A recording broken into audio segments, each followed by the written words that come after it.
Hey, good morning. I'm reading The Power of Now by Eckhart Tolle, and we're on day 16 out of 80. And this one's called Accessing the Power of the Now. And start with this first quote because I love doing that because it's amazing.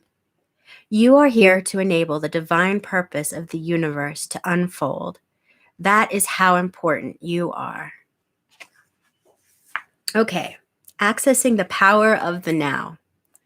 And we have the questioner first up here. A moment talked about the eternal present and the unreality of past and future, I found myself looking out at the tree outside the window. I had looked at it a few times before, but this time it was different. The external perception had not changed much, except that the colors seemed brighter and more vibrant, but there was now an added dimension to it. This is hard to explain. I don't know how, but I was aware of something invisible that I felt was the essence of that tree. Its inner spirit, if you like, and somehow I was part of that. I realize now that I hadn't truly seen the tree before, just a flat and dead image of it. When I look at the tree now, some of that awareness is still present, but I can feel it slipping away. You see, the experience is already receding into the past. Can something like this ever be more than a fleeting glimpse? You were free of time for a moment. You moved into the now and therefore perceived the tree without the screen of mind. The awareness of being became part of your perception. With the timeless dimension comes a different kind of knowing, one that does not kill the spirit that lives within every creature and everything, a knowing that does not destroy the sacredness and mystery of life, but contains a deep love and reverence for all that is, a knowing of which the mind knows nothing. The mind cannot know the tree. It can only know facts or information about the tree. My mind cannot know you, only labels, judgments, facts, and opinions about you. Being alone knows directly. Being alone knows directly. There is a place for mind and mind knowledge. It is in the practical realm of day-to-day living. However, when it takes over all aspects of your life, including your relationships with other human beings and with nature, it becomes a monstrous parasite that, unchecked, may well end up killing all life on Earth, all life on the planet, and finally itself by killing its host.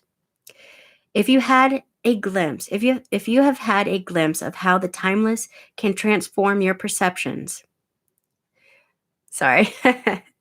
You have had a glimpse of how the timeless can transform your perceptions, but an experience is not enough, no matter how beautiful or profound. What is needed and what we are concerned with is a permanent shift in consciousness.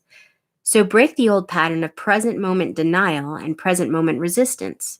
Make it your practice to withdraw attention from past and future whenever they are not needed. Step out of the dimension as much as possible in everyday life. If you find it hard to enter the now directly, start by observing the habitual tendency of your mind to want to escape from the now. You will observe that the future is usually imagined as either better or worse than the present. If the imagined future is better, it gives you hope or pleasurable anticipation. If it is worse, it creates anxiety. Both are illusory. Through self-observation, more presence comes into your life automatically. The moment you realize you are not present, you are present. Whenever you are able to observe your mind, you are no longer trapped in it. Another factor has come in, something that is not of the mind, the witnessing presence. Be present as the watcher of your mind, of your thoughts and emotions, as well as your reactions in various situations. Be at least as interested in your reactions as in the situation or person that causes you to react. Notice how often your attention is in the past or future. Don't judge or analyze what you observe.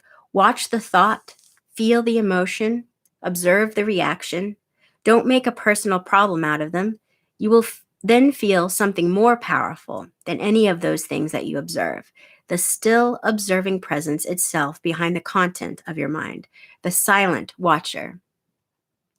Intense presence is needed when certain situations trigger a reaction with a strong emotional charge, such as when your self image is threatened, a challenge comes into your life that triggers fear, things go wrong or an emotional complex from the past is brought up.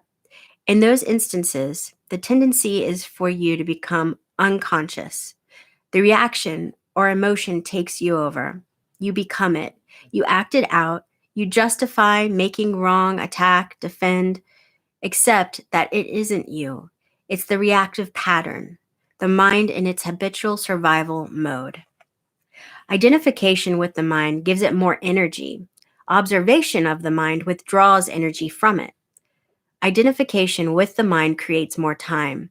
Observation of the mind opens up the dimension of the timeless. The energy that is withdrawn from the mind turns into presence. Once you can feel what it means to be present, it becomes much easier to simply choose to step out of the time dimension whenever time is not needed for practical purposes and move more deeply into the now. This does not impair your ability to use time, past or future, when you need to refer to it for practical matters. Nor does it impair your ability to use your mind. In fact, it enhances it. When you do use your mind, it will be sharper, more focused. All right. Thank you so much for being here with me today. And I hope I get to see you tomorrow too. Take care.